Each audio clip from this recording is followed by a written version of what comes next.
ये कैसी कसमकस है ज़िंदगी में, किसी को ढूंढते हैं हम किसी में।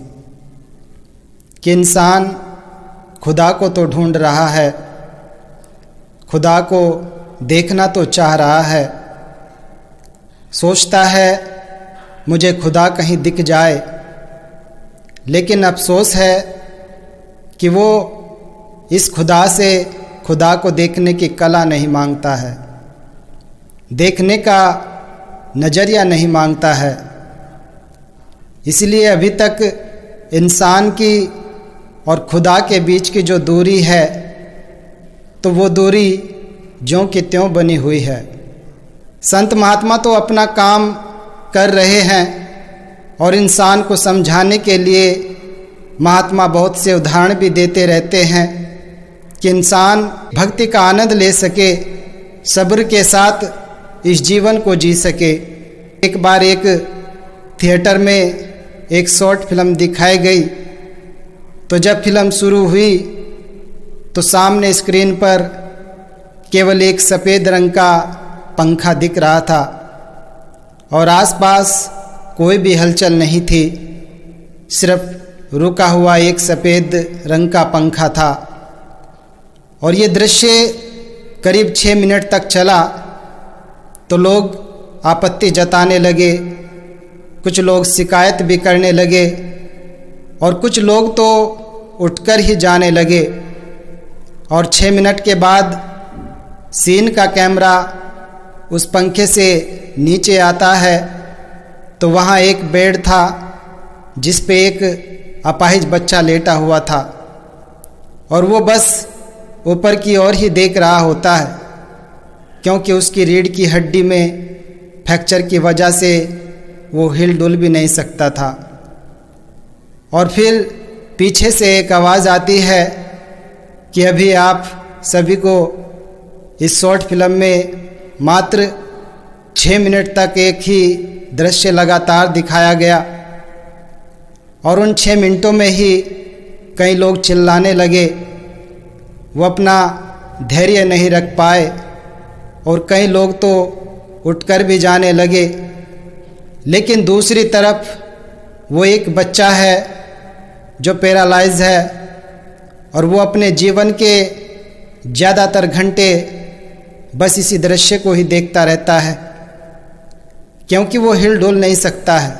दास के कहने का भाव कि कभी कभी हमें खुद को दूसरों की जगह रखकर ये समझने की ज़रूरत होती है कि हमें जो ईश्वर ने दिया है उसकी कितनी महत्ता है और क्या हमें ऐसे स्वरूप को प्रदान करने के लिए ईश्वर का शुक्रिया अदा नहीं करना चाहिए? ज़रूर करना चाहिए। और हमें हमेशा अपनी सुविधाओं के अनुसार अपनी समस्याओं की तुलना उनसे करनी चाहिए जो हमसे कई गुना समस्याओं से घिरे होते हैं, पर वो साहस नहीं खोते हैं। और ऐसा करने पर हमारी बड़ी से बड़ी समस्या खुद ब खुद छोटी हो जाएगी। ऐसी ऐसी प्रेरणादायक कहानियाँ ही हमें इस जीवन को जीने की कला सिखाती हैं और हमारा विश्वास भी इस दातार प्रभु पर और भी दृढ़ और अटूट कर देती हैं, क्योंकि हमारा विश्वास ही है जो हमें इस परमात्मा के करीब बनाए रखता है। और फिर चाहे कोई भी परिस्थिति हो, लेकिन भक्त अपने परमात्मा को याद करते हुए इस जीवन को बड़े ही प्यार से और आनंद से व्यतीत करता चला जाता है। जैसे तुलसीदास जी भी कहते हैं कि तुलसी भरोसे राम के, निर्भय हो के सोए, अनहोनी होनी नहीं, होनी हो सो होए।